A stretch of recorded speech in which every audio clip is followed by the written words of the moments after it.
இலக்கியம், மருத்துவம், ஆன்மீகம், விளையாட்டு, அறிவியல் என்று பல துறைகளில் இன்று பெண்களின் பங்களிப்பை நாம் காணலாம். ஒரு நாட்டின் பெண்களின் உயர்ந்த நிலையை அந்த நாட்டில் அவர்களுக்கு வழங்கப்படும் மதிப்பை வைத்து கணக்கிடலாம் என்று முன்னாள் பாரத பிரதமர் ஜவஹர்லால் நேரு அவர்கள் கூறியுள்ளார். அதே சமயம் பெண்களின் மீது நடைபெறும் வன்கொடுமைகள் நாளுக்கு நாள் அதிகரித்து வருவது கவலை அளிப்பதாக உள்ளது. கடுமையான சட்டங்களும் அதற்கான தீர்வுகளும் வழங்கப்பட்டு பெண்மையை போற்ற வேண்டும். ஒரு பெண் கல்வி கற்றால் அந்த குடும்பமே கல்வி கற்றதற்கு சமம் என்று கூறுவார்கள்.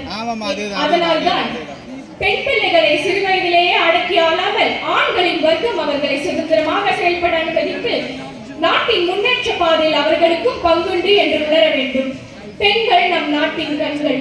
பெண்களை மதித்து மன புண்களை அழிப்போம்.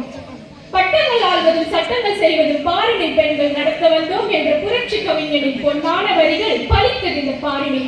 அடுப்பூதும் பெண்களுக்கு படிப்பதற்கு என்ற காலம் போய் உலகை ஆள பிறந்தவர்கள் பெண்கள் என்று அவையும் அனைத்தும் அறிய செய்தவர்கள். இப்பூமியில் பெண்கள் பிறக்கும் போதே புரட்சியாளராகவே பிறக்கிறார்கள்.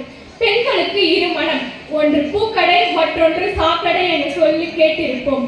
ஆனால் இன்று பெண்கள் பிறக்கும் போதே சாதனை சரித்திரம் படைக்கவும் பூவும் புயல் வீசும் என காட்டவும் விதையிட்ட இடத்திலே விருட்சமாகும் விலக்கொலியில் மடியும் விட்டில் பூச்சிகளாக இல்லாமல் விடியலை தேடும் விண்மீன்களாகவுமே பிறக்கிறார்கள். பெண்ணடிமை பேணிய விஷவித்தவர்கள் வீழ்ந்தொழிந்தனர் என்று பாரலகை ஆள வந்த பெண்களுக்கு புத்துணர்ச்சி தருவோம்.